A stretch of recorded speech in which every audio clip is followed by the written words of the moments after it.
Habitabilité vs attractivité, c'était l'approche que tu m'as proposée en premier lieu. Et effectivement, je me suis dit, qu'est-ce que ça veut dire attractivité et habitabilité?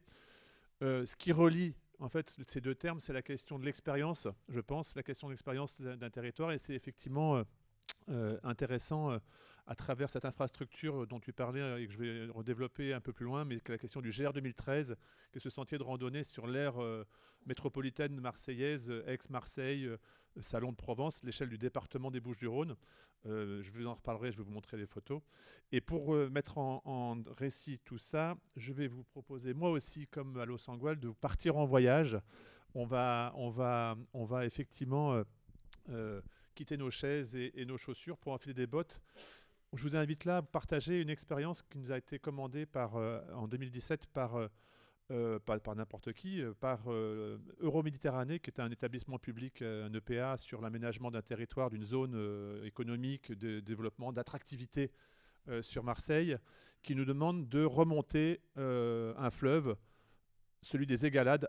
Et donc, on part, on est. Alors, c'est quelle télécommande? C'est celle-là. Et j'avais dit que j'appuierais ici.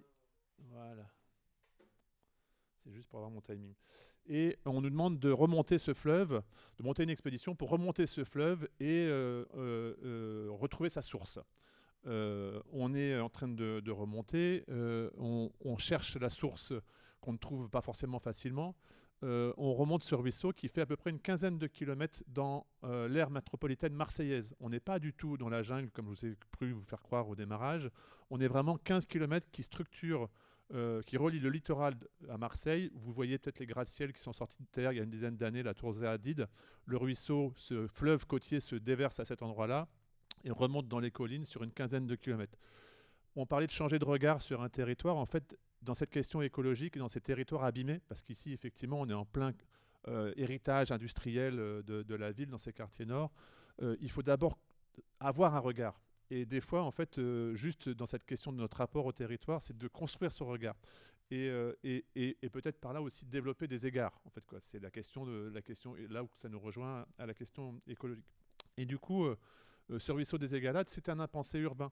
C'est un endroit qui n'existe pour personne, dont personne n'a accès, personne n'a vu, et où, en fait, pour penser notre développement, pour penser notre manière d'habiter, eh ben, il faut aussi parfois enfiler les bottes, enfiler les cuissardes, comme c'est ici, et quelque part construire en fait, une attention, construire un imaginaire, découvrir des endroits patrimoniaux assez dingues. On est ici, alors c'est connu, hein, maintenant c'est la cascade des Égalades, on est à la Cité des Arts de la Rue, qui est un équipement culturel qui a mis en tension cet endroit-là. Cet endroit-là.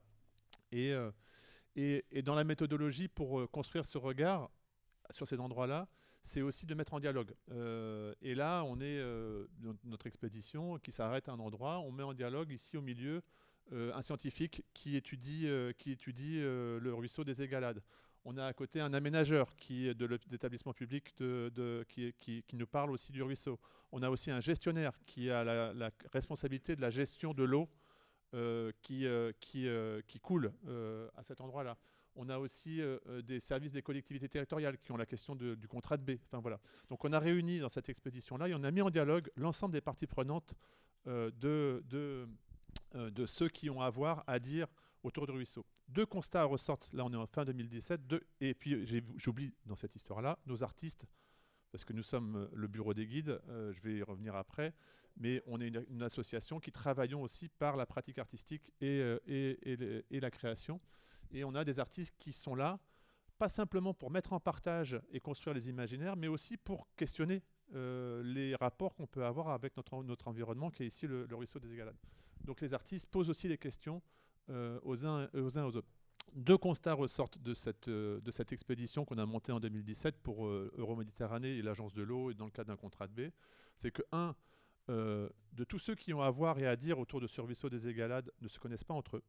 Les gestionnaires ne connaissent pas les aménageurs qui ne connaissent pas, les chercheurs qui ne connaissent pas, les politiques qui ne connaissent pas, les techniciens. Donc personne de tous ceux qui ont à voir à dire, à décider, quelque part, de ce statut, de cet endroit, qui est en plein cœur d'aménagement, ne se connaissent pas entre eux. Et tous autant qu'on est ici sur cette expédition qui regroupe toutes les parties prenantes, personne ne connaît le ruisseau dans son intégralité. Et du coup, on s'est dit, mais quand même, il y a quand même un souci un peu là-dedans. Ah, c'est de l'eau chaude. Je vais me faire un... Et du coup, comment effectivement la culture d'un ruisseau, d'un fleuve, d'une continuité paysagère, d'une continuité écologique à l'intérieur d'un espace urbain peut être aussi fractionnée. Le scientifique qui est là, qui parle, il ne connaît que ses spots d'études. Le gestionnaire, il s'arrête à la limite de son contrat de prestation, c'est-à-dire qu'on est à l'échelle entre deux communes, entre deux anciennes intercos et deux territoires métropolitains je ne sais plus comment ça s'appelle, enfin le Pays d'Aix et puis d'un côté et puis Marseille de l'autre. En fait, les limites administratives découpent la continuité écologique et empêchent d'avoir une vision globale de ce ruisseau qui s'avère être en fait un ruisseau orphelin, puisque sa source est maintenant une motopompe par une carrière de pierre, de béton à Simiane-Collongue qui, à force de creuser, a fait descendre la source et le lit du ruisseau à plus de 30 mètres en dessous de son lit originel. Et c'est chaque veille de pluie la motopompe qui remet de l'eau pour sa source première dans ce ruisseau des Égalades et quelques sources affluentes après. Mais je vais redézoomer un petit peu sur cette histoire d'habitabilité. Non, c'est pas cette télécommande-là. C'est juste pour dire, voilà, ce ruisseau des Égalades, en fait, ça, c'est la vision telle qu'il sera demain, ou du moins telle qu'elle a été rêvée par les aménageurs de demain. Donc, on est retourné dans une logique d'attractivité, peut-être. Et on est sur cette continuité paysagère qu'on voit. Le Vieux-Port est tout en haut, à droite de Marseille. Ça vous donne un repère. La coulée verte débouche sur le port au niveau des grands gratte-ciel de la tour CMA-CGM. Et c'est cette grande continuité qui aujourd'hui n'existe pas, ou pas encore. Elle est busée, elle est sous les routes, elle est sous les immeubles, sous les gares. Et c'est ce grand projet métropolitain qui vise à recréer demain un parc paysager au cœur de la métropole, et puis de la ville de Marseille, tout simplement. Donc voilà un petit peu un exemple en fait, dans lequel on s'inscrit, et pour mettre en dialogue, en fait, plus que d'opposer les logiques d'habitabilité, les logiques d'attractivité, sur une continuité écologique qui est sur le ruisseau des Égalades. Pour dézoomer, et puis voilà, puis un territoire aussi, un ruisseau qui est aussi sur lequel on avait travaillé, mais par des logiques plutôt artistiques. Ici, on est sur une représentation du ruisseau par un artiste, Mathias Poisson, qui avait permis justement de travailler cette question des cheminements, la question des continuités sur ce territoire et sur ce bassin de ruisseau des Égalades. Je reviens en arrière, pour vous donner un peu plus de repères, parce que là, c'était comment mettre ça en prisme à travers un exemple donné, mais grosso modo, toute cette histoire de relation au territoire, elle a démarré en 2013. Vous avez ici la carte qui était issue du programme de la capitale européenne de la culture en 2013. C'est le territoire d'Aix, Arles, Salon, Aubagne, Marseille, Martigues, Istres. C'est le territoire grosso modo des Bouches-du-Rhône, même si originellement il allait jusqu'à Toulon, puis ça s'est un peu perdu en route. On a une vision assez... j'aime bien mettre cette carte-là parce que je la trouve à la fois très reliant, qui relie bien l'ensemble des polarités du territoire. On voit l'étang de Berre qui dessine aussi une forme de morphologie en fait, territoriale. La côte, le littoral, la Camargue qu'on voit à l'ouest et les Calanques qui sont en dessous de Cassis, la Ciotat à l'est, au sud. Et en même temps, cette orthonormie de petits points qui laisse présager qu'il se passe des choses aussi à l'échelle du territoire. C'est une version très cadrée, très orthonormée de notre territoire, mais qui laisse grosso modo cette question des petites pépites, des petits points d'interrogation qui se passent sur le territoire. Et je mets ça alors c'est le jour et la nuit, hein, vous voyez, mais je mets ça en parallèle avec la création du GER 2013, qui est ce sentier de randonnée qui a été conçu pendant l'année capitale, qui est un projet un peu punk hein, pour une capitale. Comment faire un chemin de randonnée dans une capitale européenne de la culture, c'était un petit peu nouveau à l'époque, mais qui met en récit, en fait, qui met en fil rouge, on voit bien le fil rouge, c'était un peu les mots d'ordre qu'on avait à l'époque de la capitale européenne de la culture, de mettre en fil rouge le territoire pour créer des continuités de récit, des continuités d'action, des continuités, des connexions culturelles, en fait, entre les différents points. Parce que vous l'avez compris, on a les Calanques au sud, on a la Camargue à l'ouest, on a la Sainte-Victoire au nord-est, on a les Alpilles au nord tout court, Et du coup, pas mal de polarité et comment créer du lien. Et c'est vrai que cette idée de GR 2013 a assez vite séduit parce qu'elle permettait justement, par son corps, par ses pieds, par l'expérience de sa pratique propre et personnelle, de pouvoir se créer son expérience sur un territoire en capitale européenne de la culture. Euh, et ça, c'est pour vous montrer aussi que, grosso modo, pareil, logique, attractivité et habitabilité, ce sentier de randonnée GR 2013, qu'on voit toujours en rouge derrière, met aussi en évidence une pluralité de chemins, une pluralité de pratiques. C'est ici un état des lieux de l'ensemble des chemins marchables sur le territoire. Notre sentier de randonnée n'a pas été fait avec de la pioche et des bulldozers. En fait, on a éditorialisé, et notamment avec des artistes, la rencontre avec les paysages par le choix de chemin au détriment d'autres. En fait, quoi. Donc c'est une écriture, quelque part, sur un territoire qui s'est appuyé sur un patrimoine qui est ici exposé et qui est en grande partie porté par, et c'est intéressant, par le département. Les départements sont quand même les plus grands propriétaires fonciers à l'échelle des territoires. Ils ont la compétence des parcs départementaux, enfin par les parcs départementaux des espaces naturels sensibles. Ils ont la compétence des chemins de l'entretien et la préservation et la valorisation des chemins ruraux par le PDIPR.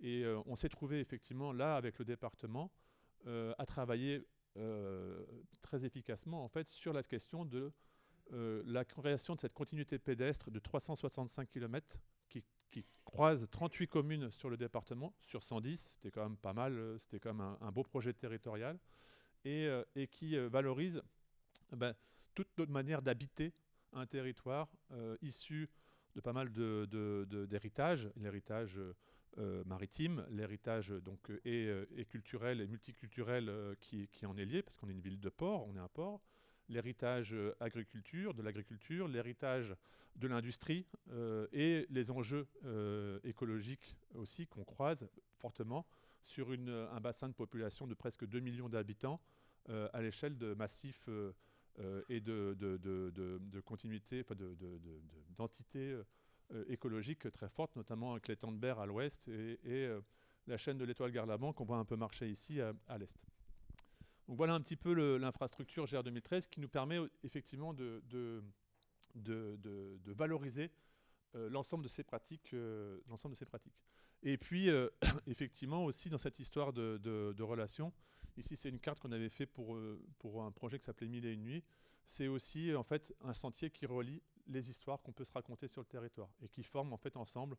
On a essayé de reconstruire là, une constellation à l'échelle du territoire à travers les histoires qu'on peut se raconter sur le GR 2013. C'est une pratique qui s'inscrit aussi à travers des hommes et des femmes, même si là je suis encore désolé, il y a beaucoup d'hommes, mais c'est pas notre faute. Il y avait aussi des femmes qui marchaient, c'est les excursionnistes marseillais. On s'inscrit dans une pratique patrimoniale. On est en 1897, c'est une association, un cercle qui s'est créé, les associations n'existaient pas encore, contemporain par Paul Ruat qui est au milieu, qui avait marché avec le club alpin français, donc dans les Alpes, en Savoie, à Chamonix. Il revient à Marseille et il crée la Société des excursionnistes marseillais, voilà, qui vont révolutionner la pratique de la marche au 19e siècle pour aller, non pas simplement marcher pour aller travailler, visiter, acheter, vendre, mais marcher pour marcher et marcher dans le territoire à la découverte du territoire à venir. Ils vont marcher dans la Sainte-Baume, ils vont marcher sur le tour de l'étang de Berre, ils vont marcher dans la Sainte-Victoire. Et ils inventent la pratique de la randonnée. Dans une vision 19e siècle, on est à l'aune de la révolution industrielle. C'est plutôt pour penser le développement de la ville de Marseille sur ces territoires avoisinants. C'est plutôt pour penser la question de l'aménagement. Mais ils ont, avec la démocratisation de la photographie, un fonds photographique qui est extraordinaire puisqu'il nous montre les paysages qu'on connaît aujourd'hui à l'époque du 19e siècle et jusqu'au milieu, jusqu'à la Seconde Guerre mondiale, grosso modo. Ce club existe toujours. C'est le plus gros club d'ailleurs dans les Bouches-du-Rhône de randonnée. Mais grosso modo, nous donne à voir l'évolution des paysages par la pratique de la marche. Alors ça, la photo est ratée, mais c'est aussi sur Marseille une grosse pratique qui est celle de patrimoine intégré. On a été un peu pionnier dans nos quartiers nord de Marseille pour mettre en œuvre et expérimenter la Convention de Faro sur le patrimoine intégré, notamment avec Christine Breton, qu'on voit en pixelisé au milieu, qui était notre marcheuse, qui nous a formés un peu tous sur cette scène de la question de la marche urbaine et des entités écologiques, urbaines, sociales qui y sont liées. La Convention de Faro, vous connaissez, vous pourrez en parler, ou peut-être que ça sera abordé aussi plus tard. Mais grosso modo, c'est comment on inverse la notion patrimoniale, plus simplement, pas simplement à l'endroit du connaisseur, du sachant, du scientifique, du conservateur, mais à l'endroit des habitants qui habitent un territoire et partagent ce qui leur paraissent important à transmettre aux générations à venir. Et dans ces quartiers nord de Marseille, où il n'y a qu'un seul, sur 400 000 habitants, il n'y a qu'un seul monument qui bénéficie du patrimoine, de la reconnaissance patrimoniale et de la protection des 500 mètres autour. En fait, on se dit, c'est pas possible qu'il n'y ait que ça comme patrimoine. En fait, il y a un patrimoine industriel, il y a un patrimoine d'immigration, il y a un patrimoine de villas, de bastides. Enfin, il y a toute une série de patrimoines avec des S. Et comment, en fait, c'est aussi important de s'y relier. Et on avait touché d'ailleurs en 2010 avec cette Christine Breton le ruisseau des Égalades pour y revenir. Une autre communauté qui est celle des marcheurs, ça c'est aussi vachement intéressant parce que c'est autant d'expertise et de regards qui sont au service d'une vision d'un territoire. On a plus d'une centaine de milliers je me souviens plus du chiffre, mais une centaine de milliers d'adhérents au club de randonnée sur notre territoire. C'est quelque chose qui est assez, dans les pratiques culturelles aussi, à penser.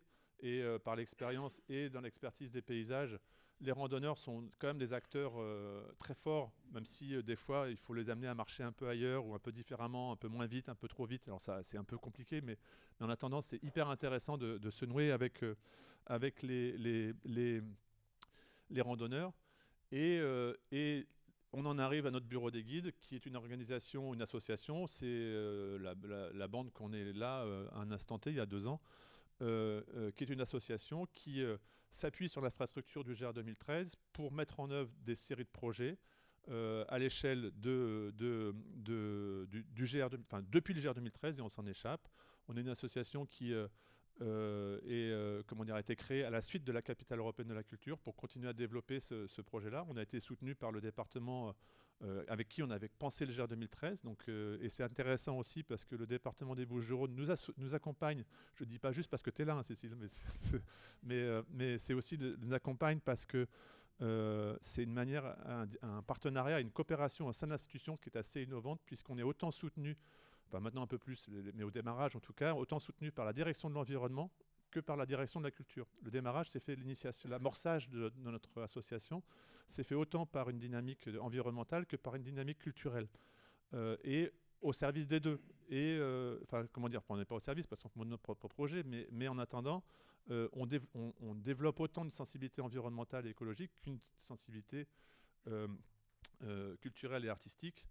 Et on vient effectivement aussi croiser une troisième sensibilité qui est celle de l'aménagement des territoires, parce qu'on se rend compte aujourd'hui que les urbanistes, les architectes ont besoin aussi de déconstruire leur manière d'appréhender un paysage dans ses logiques écologiques, dans ses logiques environnementales.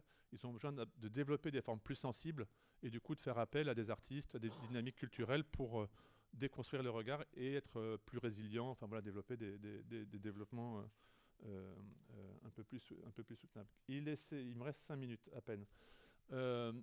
Juste aussi pour terminer sur cette dimension qu'aujourd'hui, le bureau des guides n'est pas juste une association toute seule. On est inscrit dans un réseau européen de sentiers métropolitains.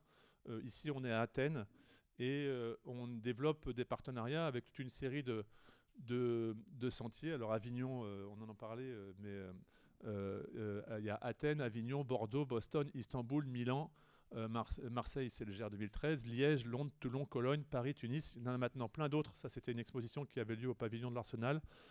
Mais il y a une série de sentiers métropolitains, sentiers urbains qui pensent justement ces relations entre aménagement des territoires, écologie et action culturelle et artistique, et qui sont intéressantes à porter attention dessus. J'ai le doc qui est là pour ceux qui veulent en parler après. Juste pour faire vite, dans une autre échelle de temps, et je vais le faire en 2 minutes, c'est le projet Pamparigousse. C'est un projet qui est parti d'un constat. Vous êtes ici sur la carte de notre territoire, donc vous voyez Marseille au milieu. À l'ouest, au niveau de Istres, il y a normalement l'étang de Berre. Je vous l'ai montré sur les cartes tout à l'heure. Et on s'est rendu compte que sur cette carte Michelin, l'Étendebert avait disparu. Et la même année que cette disparition, cette constat de la disparition de l'Étendebert, qui est quand même une étendue de 155 km², quand même, c'est pas rien, c'est le poumon ouest du département, du territoire. S'il disparaît de la carte, c'est quand même qu'il y a un petit problème, d'autant plus que cette année-là, quand on s'en est rendu compte, c'était une année de caniculaire de dingue. L'Étendebert est monté à 28, 29, 30 degrés. On a eu des phénomènes de bloom planctonique qui ont été accrus par des lâchers d'eau intempestifs d'une centrale hydroélectrique d'EDF qui a amené de l'eau de la Durance chargée en azote et qui a entraîné le bloom planctonique et asphyxié près de 90% de la ressource les coquillages, conchilicole, voilà, merci, et halieutique, parce qu'on a ramassé pendant tout cet été-là des poissons, des tonnes et des tonnes de poissons sur toutes les plages de l'Étendebert. 60% des herbiers là, c'est pas de la posidonie, c'est de la zoostère, c'est les algues du fond de l'étang sont morts, en fait, quoi. Donc on a eu un drame écologique quand même vraiment important, déclenché par un facteur, enfin plusieurs facteurs, mais notamment la canicule et ces lâchers d'eau industriels. On s'est dit, mais si on lâche de l'eau comme ça, alors que la situation est extrêmement tendue, comment on peut ne pas penser ça en fait demain. Et donc on est parti dans ce trou de la carte et on a créé cette expédition qu'on a appelée Pamparegousse, qui faisait référence à cette mythologie bretonne. Alors non, c'est provençal pour le coup. Pamparegousse, c'est quand on va, c'est une île qui serait habitée par les fées, dont les hommes, ils seraient cachés des autres hommes par ces fées, et on y vivrait dans le bonheur et l'opulence. Cette île serait quelque part au large de l'Étendebert, dans la mythologie d'Alphonse Allais. Et cette expédition, ce mot Pamparegousse a donné un peu le nom, un peu comme on va à Tataouine ou à Trifouilly-les-Oies, pour faire plus breton ou plus normand, ou plus c'est d'aller va voir là-bas, va voir à Pamparegousse, en fait, quoi. Et donc on a monté cette expédition. Et là on a repris notre item des trous de la carte, parce que c'est le trou du coquillage qui manque dans l'Étendebert, en fait. Donc on avait toute une série de drapeaux sur les trous. C'est une expédition qui a quand même permis de ramener le Tara, ce navire scientifique, pour relier notre Étendebert à la question du littoral, avec qui on a fait des relevés scientifiques, parce que dans ce dialogue aussi avec les entités, on fait beaucoup parler les scientifiques, avec nos artistes qui l'expriment et interrogent. On a interrogé ce passé, cette histoire industrielle. On est quand même sur l'Étendebert, la plus grande zone industrielle de France, entre la pétrochimie, la scierie, l'aéronautique avec Eurocopter. On s'est mis à essayer d'écouter les histoires, à regarder comment était cet Étendebert, pour découvrir un peu comment il était habité, comment il était investi, et comment en fait on pouvait, à partir de cette pratique et de cette expérience qu'on a fait. On a fait vraiment le tour avec une équipe artistique de l'ensemble de l'Étendebert. On y a amené aussi des jeunes en éducation artistique et culturelle.